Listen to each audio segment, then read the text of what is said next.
Aujourd'hui, je vous présente l'application ultime pour la gestion de vos paroles, grilles, partitions, discours et j'en passe. Cette application a été créée par la société suisse Baum Software. Je m'en sers depuis plus d'1 an pour gérer mes paroles et en automatiser le défilement lors de mes prestations.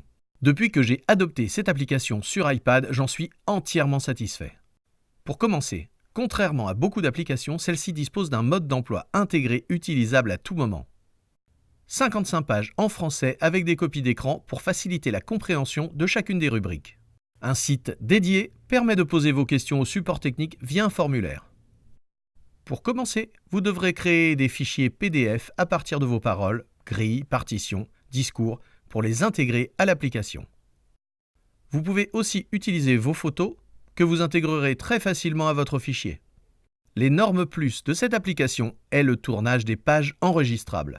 Pour ma part, j'utilise principalement cette application pour remplacer un classeur de paroles lors de mes prestations. Ainsi, lorsque le morceau démarre, mes paroles défilent automatiquement. Bien sûr, pour cela, il faut travailler sur des morceaux respectant toujours le même tempo, MP3 par exemple, ou un morceau ayant une base rythmique rigoureuse. Pour ma part, il s'agit de morceaux MP3 et c'est top. Je reprends donc mon exemple personnel pour plus de clarté. Je crée d'abord un document avec mes paroles. J'utilise pour cela l'application Keynote. Lorsque le document est prêt, je l'exporte en PDF directement dans Songbook Plus.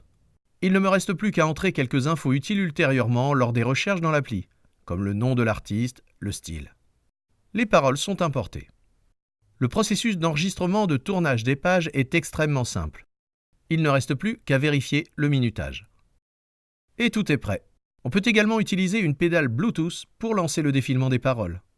Des paramétrages MIDI permettent aussi de piloter l'appli, mais je vous conseille de questionner le support pour plus d'infos car je n'utilise pas ces fonctions. Comme je l'expliquais en début de vidéo, vous pouvez arranger vos documents en playlist pour faciliter vos sets. Pratique lorsque l'on joue avec plusieurs orchestres ou groupes ou quand on change régulièrement les morceaux au gré des concerts. Une fonction recherche est très pratique pour retrouver un morceau précis ou un style dans l'urgence. D'où l'intérêt de bien renseigner le maximum de chants lors de l'importation d'un fichier. Vous pouvez également lancer la lecture d'un fichier audio lors de l'ouverture de votre document. Bref, cette appli est un véritable couteau suisse qui me donne entièrement satisfaction. J'espère que cette vidéo vous aura apporté suffisamment d'informations pour vous donner, ou pas, l'envie d'acheter cette appli. N'hésitez pas à me poser vos questions en commentaire.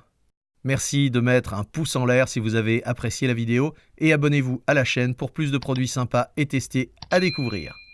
Dans le descriptif de la vidéo, vous trouverez un lien vers le site du développeur. Ciao ciao!